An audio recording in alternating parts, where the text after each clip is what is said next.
Good afternoon, Nutmeggers. My name is Selena Rifkin, and this is Make Connecticut Healthy Again. I'll start with a little bit about me. I have a master's in nutrition and over 25 years of experience in finding and eating real, non-processed food. But even though I have a degree and wrote a thesis, I do not expect you to just take my word for anything. I will always put sources in the show notes, and I urge you to do your research. In fact, I always urge people to do their research because there's so much bad information out there that the only way you can really know what's going to be good for you is if you take your time and look and see what is actually going on out there. It might mean you have to learn how to read a study or two, and that's complicated.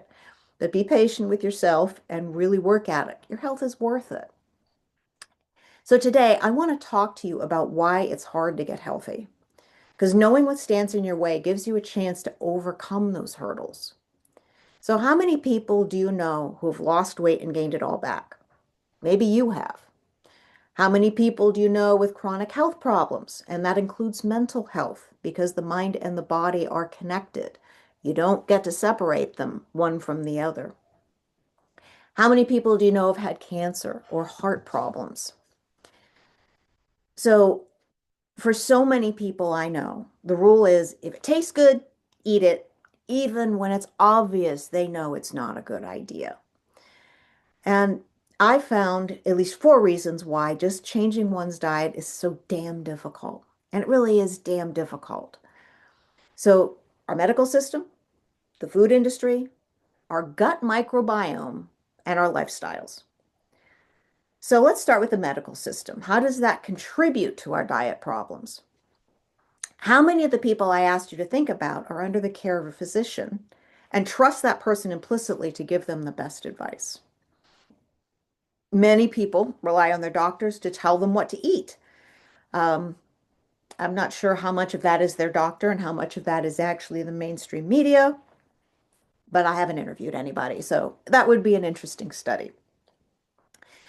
So I know people like this, and I watch them sliding slowly into worse health, and it just really hurts. They're really sure that they are doing the right thing. They really trust their doctors because their doctors have been educated and they must know what's best. But doctors don't often talk about nutrition. I mean, for example, let's talk about diabetes for a minute. Type 2 diabetes is, is a situation where the body cannot process the sugars that are coming in. Now, the reasons for that, I'm not going to go into right now, but the solution used to be don't eat carbs and sugar. Now, the solution is inject yourself with insulin because and eat more carbs and sugar because you don't want to have a blood sugar crash because that's very dangerous. Was it that people survived before we had insulin? Now, yes, a lot of type 1 diabetics died, but our incidence of type 2 diabetes was so much lower. So there's a disconnect between what doctors are telling people and what the actual solution might be. And there doesn't seem to be a lot of interest in exploring. So the reality is that our we can't build healthy bodies, minds without the right materials and fuel. You might as well try and build a house on a foundation made of sand or, have two by fours made of balsa wood. Doesn't make any sense. And when you start feeding your body the wrong things, that's what happens. You end up with weak bones, weak muscles, and a weak mind because your body isn't producing the molecules of emotion that you need in order to function. So the truth is, doctors get almost no medical education on nutrition in medical school. I'm going to say that again because I got tongue-tied. The truth is, doctors get almost no education in nutrition in medical school, and the average is about 2 hours. They might get a little more, but they usually probably get around 1.2 hours. RFK Jr. wants nutrition to become a core competency for doctors. Does that not seem like a good idea?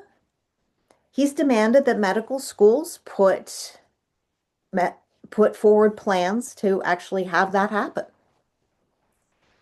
I honestly think most doctors mean well and they aren't just rubbing their hands together trying to get the most money out of us that they can.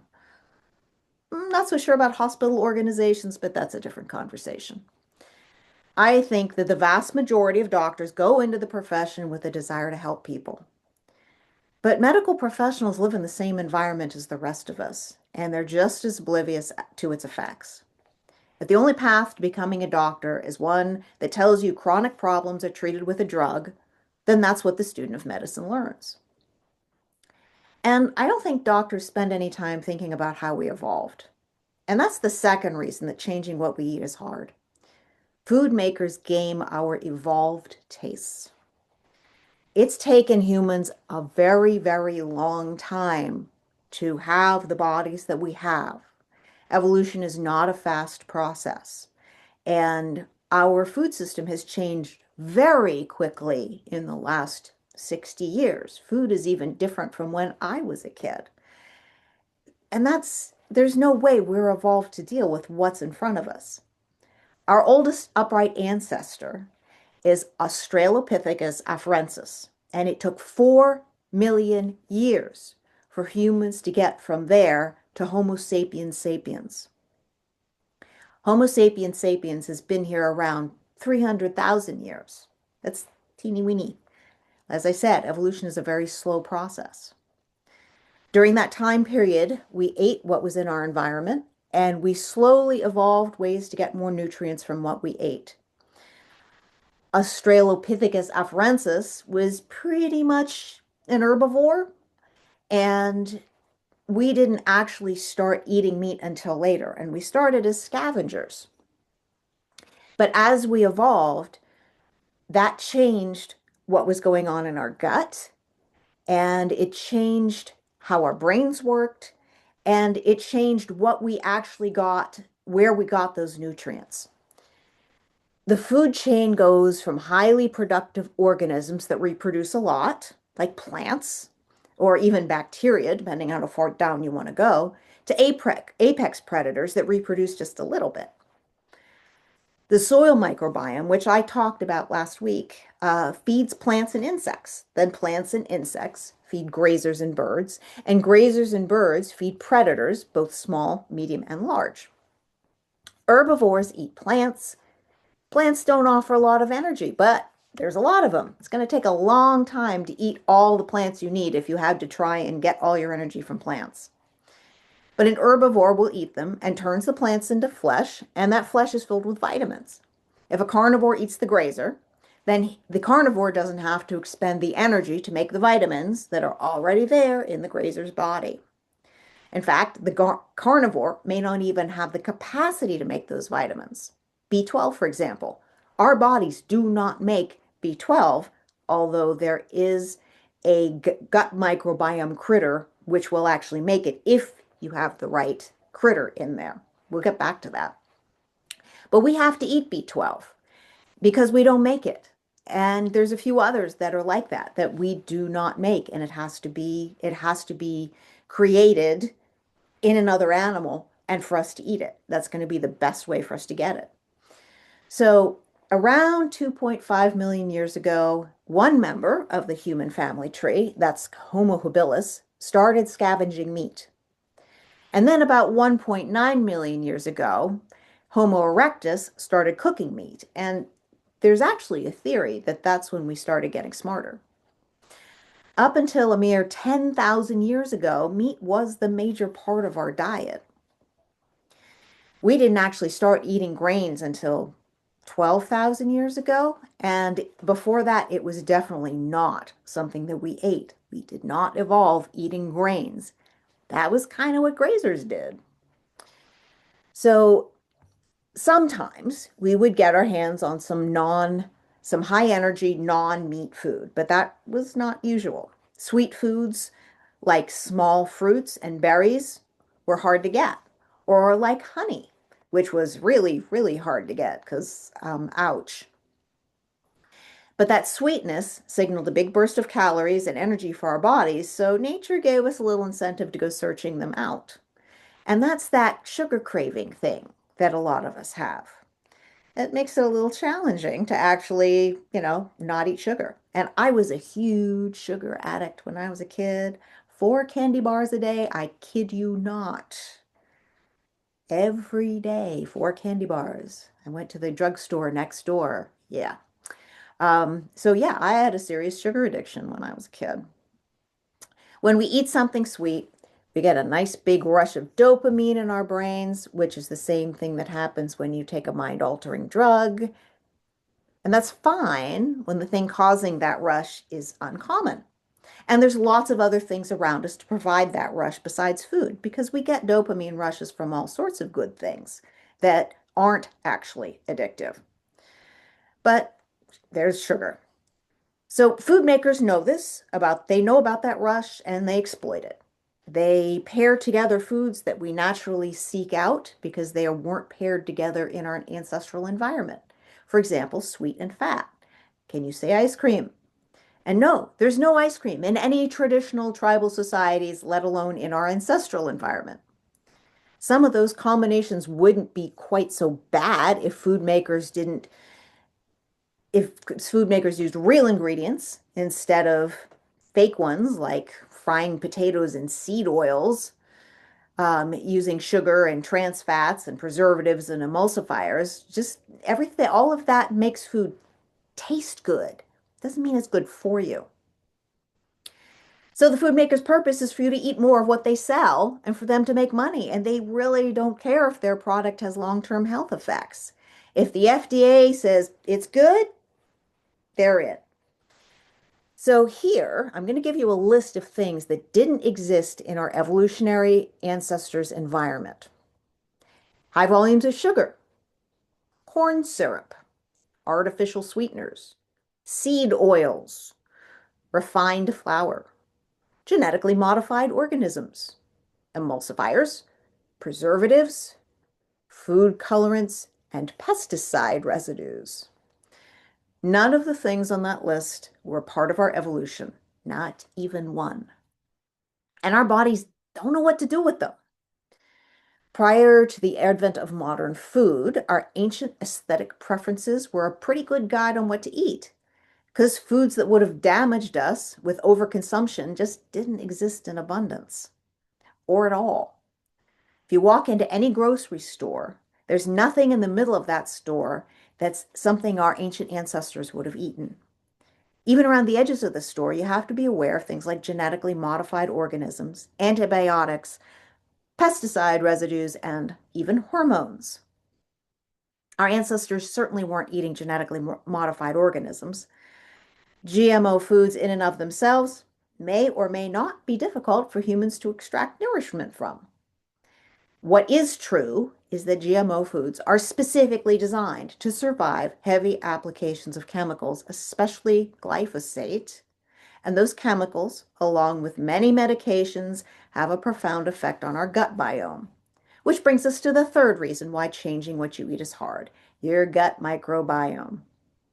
We evolved with helper bacteria that mostly live in our digestive tracts. There's helper bacteria in other places in our bodies, but most of it's in our digestive tract. And they serve purposes we're really only beginning to understand. This is a very large area of study, and we really don't know anything about it yet. Barely, just like a tiny, tiny fraction of what there is to know. And that's because in your gut lives billions, billions of bacteria. And there's a variety of different types of bacteria. They interact with each other. They produce vitamins. They produce happy brain chemicals. They produce all sorts of interesting things if you have the right ones. So the current research in this area is actually very promising. Promising because these little creatures have the potential to treat all sorts of chronic problems. But it's also really discouraging because we've lost a lot of our beneficial bacteria. And that is a cause of some of our chronic problems. There's so much in our diets that just kill off the species of bacteria that we evolved with. Glyphosate is actually a really good example of this. Glyphosate kills off gut bacteria. Emulsifiers kill off gut bacteria. Alcohol will kill off gut bacteria. And the additional problem is that we usually get our original gut bacteria from a vaginal birth, and we get our mother's gut bacteria. If the mother's bacteria is not good, then the baby is not going to have good bacteria. So when the helper bacteria are killed off, when the good bacteria are dead, there are other species that go in there that just grow wild. They just go crazy. Unfortunately, these bad bacteria will spew toxins and steal nutrients instead of making them for us.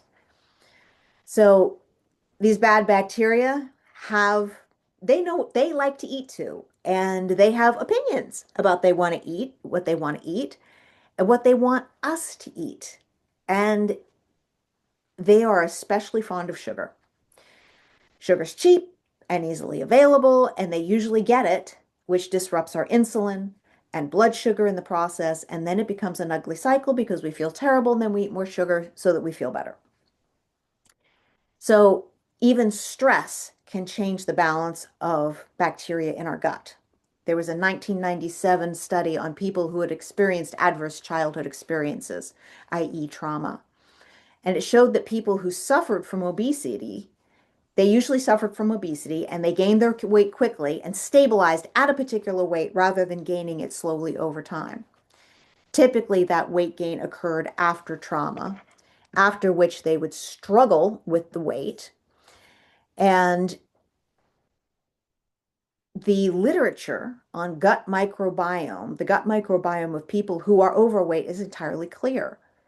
Those people have very different microbes than a thin person.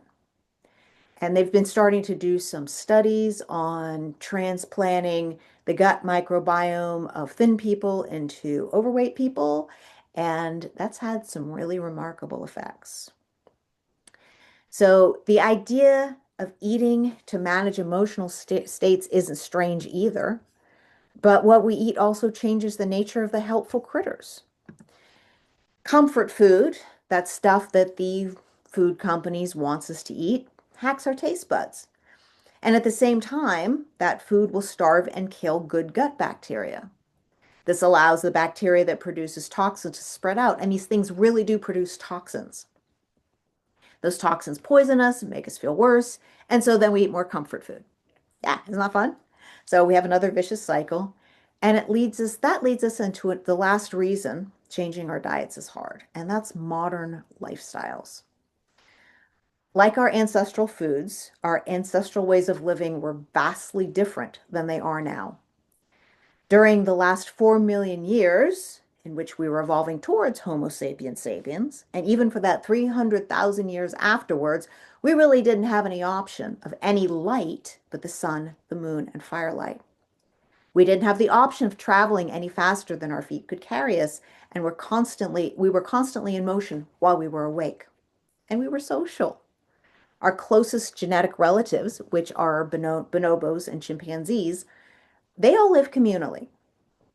Dr. Jordan Peterson maintains that sanity can't be isolated from the community in which we live, and that our sanity is defined by the correct and smooth functioning of that community. And my therapist never addressed anything like that. We evolved in tribes, and they really usually weren't much bigger than 150 people. And that's about how many people our brains can actually encompass.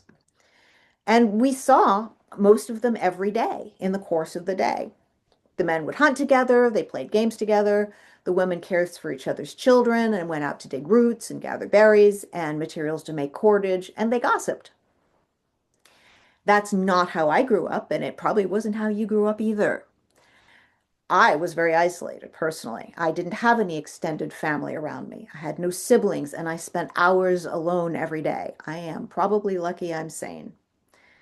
Humans are built to interact face to face. We're supposed to see whole bodies, not just faces in a frame like this one. with odd skin tones and color depth provided by a camera. We're supposed to be aware of how people smell. Video contact is better than nothing.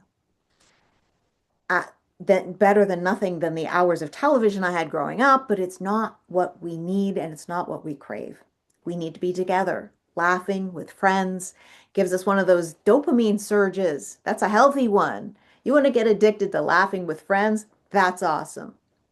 But so does exercise, getting enough sunlight, listening to music, and even good sex. So without these social elements, it's easy to turn to modern foods for the dopamine, especially if it's handy in the freezer or the cupboard. And those gut bacteria can even affect how you feel about the interaction with other people. Yeah, seriously. Um, some of them mediate the release of oxytocin, which is the feel-good hormone. This is especially significant for women. Women, if you're sitting with a girlfriend and you're talking, that makes our brains release oxytocin. That's why we enjoy hanging out with each other. Doesn't happen for men. Men have a hormone called vasopressin. It's a little bit different. But either way, can, the if the gut bacteria that moderates that release aren't there, you might not want to even hang out with other human beings because there's no reward. So that particular type of gut bacteria is actually missing in many people now because it's getting killed off. And it might even be missing in you. It was definitely missing in me.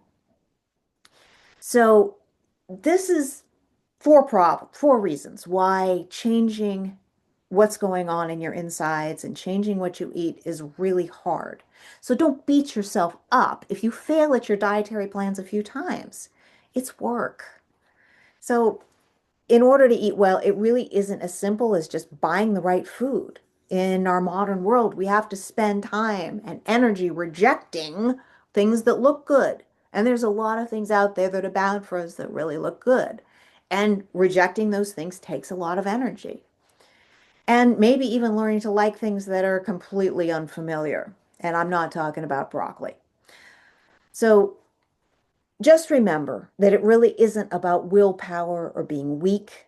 We live in an alien environment, and that environment games not just our food preferences, but our psychological preferences.